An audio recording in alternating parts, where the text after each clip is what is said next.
today. It's a beautiful day here in Edinburgh and I thought let's get another Hive Investments video out now. We're going to be talking about the Queen's Auction and what is the Queen's Auction, when's it coming out, and what do I think of it. I'm going to give my honest opinion as always on the subject. Let's get into it, come on. Okay, we're over here on the Medium article and we're talking about the Queen's Auction fundraising and founder queens, as you can see here. So how you can think of this with the Queen's Auction is that they're trying to basically raise initial funds for the project, and what they want to do is they want to raise funds to cover what they talked about in the tokenomics, which was having a certain amount of money in the liquidity pool in order to reduce price volatility. So that's what they're trying to do here. They're trying to raise some of the capital, and what they're doing is they're going to be auctioning off 20 founder queens, which they're calling them. You may remember from my tokenomics video that I've done, I'll put in the link below, that there's going to be 200 queens.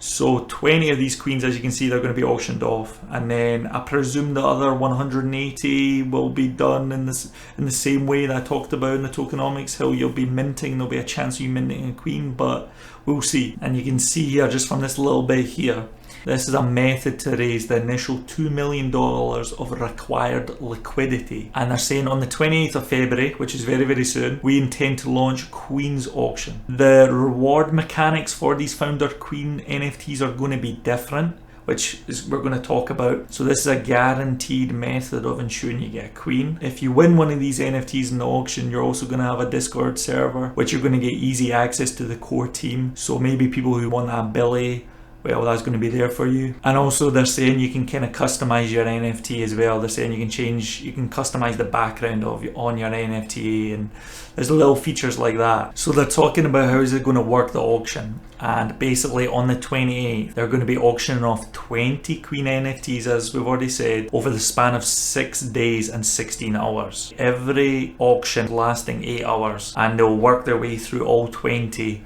of the queens. And the auction is going to be carried out in DAI, or you can only bid in DAI, D-A-I, which, you know, is like a stable. This bit here I found was a wee bit interesting. This is really like the nuts and bolts of some of this, I would say. It says here, bids on founder queens will progress in increments of 15,000 DAI.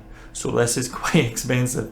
Every time the bid increases on the queen, so does her permanent reward rate. For each 15,000 DAI increment, they gain 0.2 HNY of rewards per day. A founder's queen with a final bid of 220,000 DAI, which is again loads of money, will produce an incredible 1.6 HNT, or I'm going to call it honey, per day. Assuming that a $500 token price, this would be $800 per day of passive income, paying itself off in 5 months. So you can kind of, it's very self-explanatory what they're trying to say here, and how they're trying to say, obviously having a founder queen, how it's going to be making money and what value it's going to hold. And you can see here the Queen's Auction mechanics, and it just runs through all the different things that we talked about. The NFTs are going to be numbered from 1 to 20. It's quite nice. There's obviously a rareness and a uniqueness of owning a founder queen, but you're going to have to pay massive money for this. Obviously this is really made for the whales and insanely rich people, which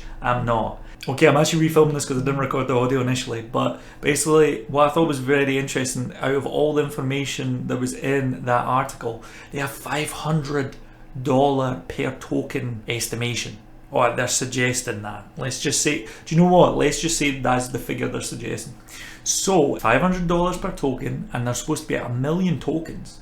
So the market cap would be $500 million. Let me just put dollars here. So I kind of think, I don't know about you, but does that not sound a little bit of a crazy estimation? And it made me think, like, what is the market cap of some of the other projects? For example, Thor, and what's the market cap of Strong as well, these type of node projects? Well, let's go and have a look. Thor's market cap in a minute, or fully diluted market cap, when all the coins are in play, then that would be nearly $1 billion market capitalization, which to me is a crazy figure. If you know Thor, what they offer, not slaying the project, but $1 billion market cap, it's kind of crazy. Reading into it a wee bit, I presume obviously some of this is because there's so much of this not circulating.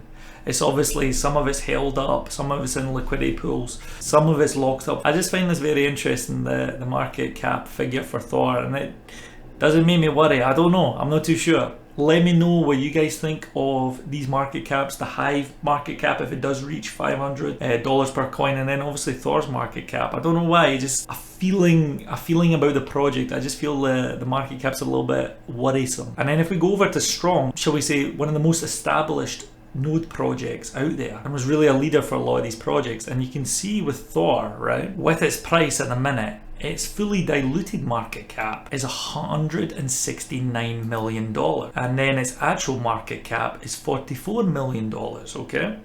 So like, for this being one of the most successful node projects, etc, etc, like its market cap to me is a lot more realistic and kind of makes more sense considering what this project is offering. So when you compare obviously Thor and Strong, it does make me a little bit worried there, you know. I'm not a financial expert or anything like this. I'm just a guy in Scotland who does YouTube videos and invests in crypto and does certain things. But what do you think? Does that worry you? Thor's market cap, does that worry you? What Hive are talking about? I don't know. But obviously they're running different tokenomic models, so whatever. But I think it's just food for thought. Put it like that, food for thought, okay? Okay, so it's got to that point in the video. What do I think about it? Do I want to get involved in this part of the project, the Queen's Auction? I gotta say, no, I don't want to get involved. I don't have the money, it looks like, to get involved, in terms of if it's going up at 15k every increment. I don't think I'm gonna have the money. I want to say I wouldn't even get involved if I had the money. I think it's deadly risky. If the bidding does go up that high, you're paying that much for that much reward that we discussed, no, I wouldn't want to get involved. Why would I want to get involved? I'm basically going to be paying for the liquidity of the project.